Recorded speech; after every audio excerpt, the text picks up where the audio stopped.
Hello, and welcome to another episode of Comfortable Shoes Studio. I'm Les, and this is another Chat While I Draw episode. For this episode, I want to talk a little bit more in depth about perfectionism and why it really hurts creativity.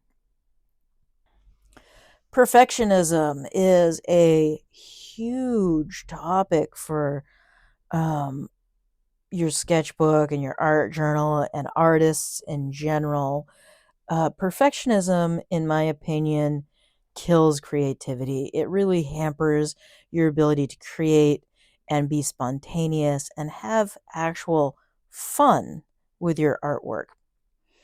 And that's where I'm going to take this today. I want to talk a little bit about um, child developmental stages in education, and a little bit of psych, because that's my lens, right?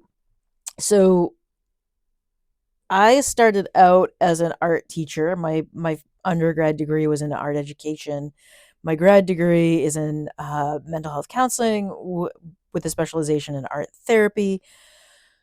And all of those things are connected when I look at perfectionism. So you see perfectionism kind of start um, in middle school. So between fourth and, like, I would say eighth grade, junior high in some places.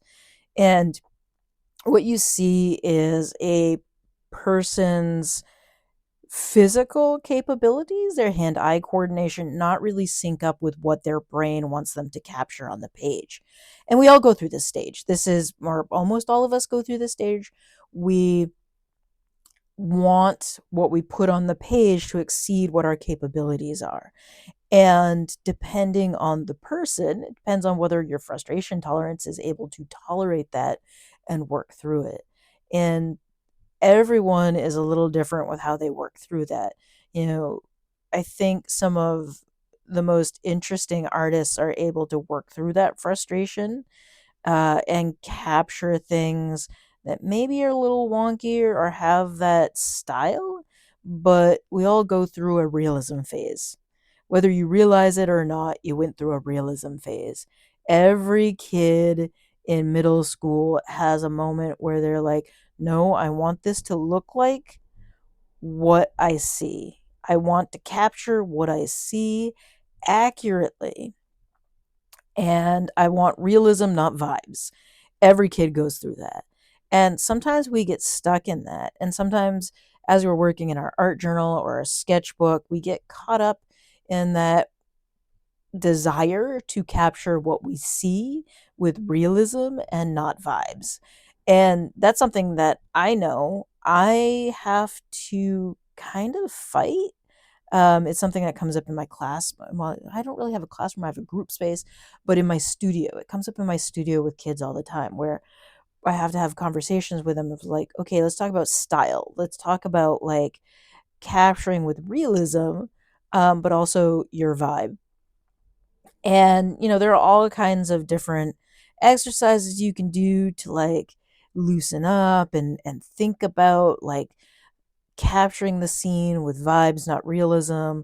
Um, but, I think cartooning is a really great thing for that, but that's a side note.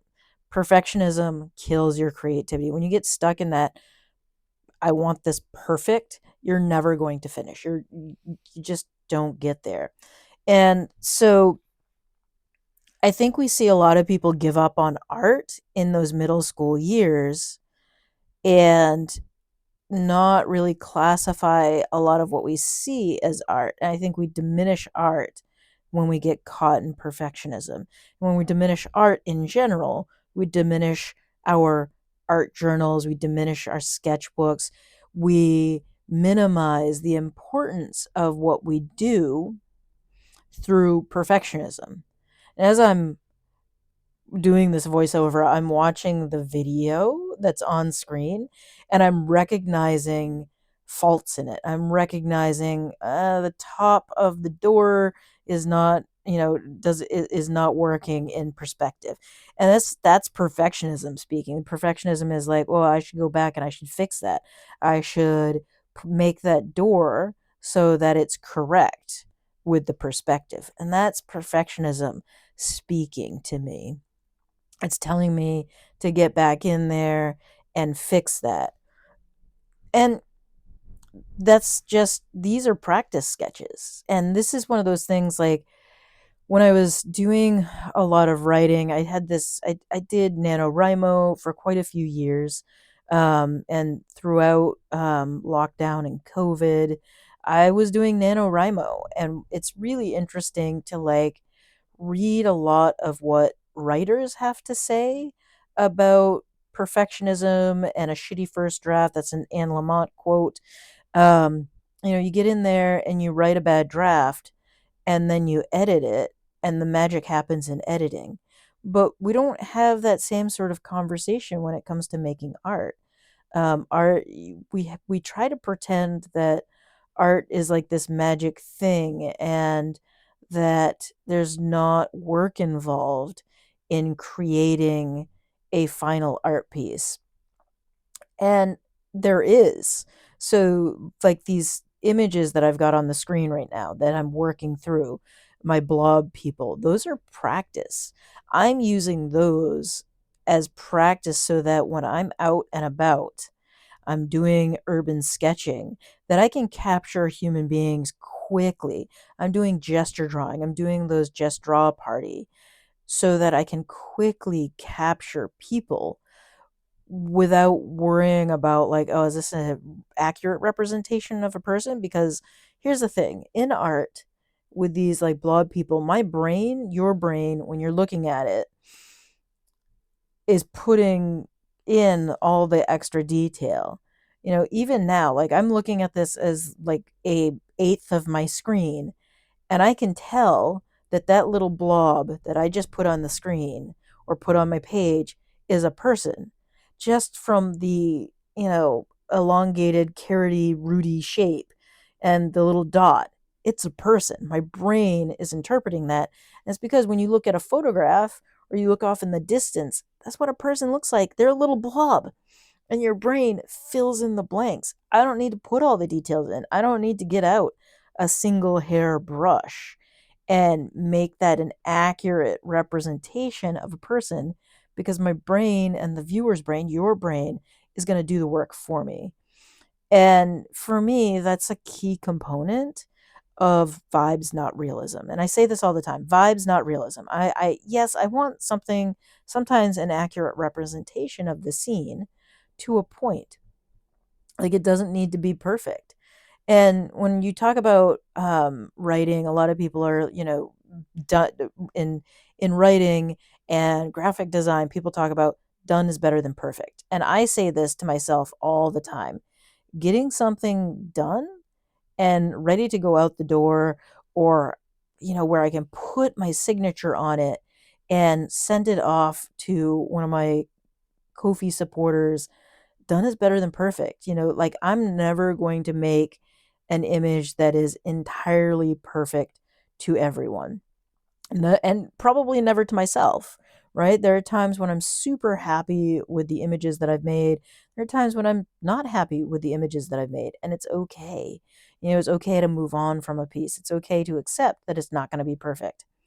And I think that is the important aspect of perfectionism, is, like, allowing yourself the grace, if you will, that nothing is ever going to be perfect, and you can sort of move on from a piece or move on. And it's okay if it's not perfect. It's okay if it's a little rough around the edges, because done is better than perfect. And I think there's no real 100% recipe to fight perfectionism, because at this point, like, for me, I've been fighting it for 40 something years, right? Like, my instinct for perfectionism is there and rooted. And now I've got to unlearn perfectionism to accept that my pieces are better done than perfect. So, yeah, accepting that things are done is better than perfect is difficult for me. This is not an easy process, and I wouldn't expect that it's going to be easy for you. Um, and practicing, I always see my art journal and my sketchbook as a place to practice. I'm not, for me, I'm not making finished artworks there. My art journal, my sketchbooks are all about the process. It's all about exploration of the materials, the media, and all of the things that I've got going on. And it's okay to just enjoy the process of practice.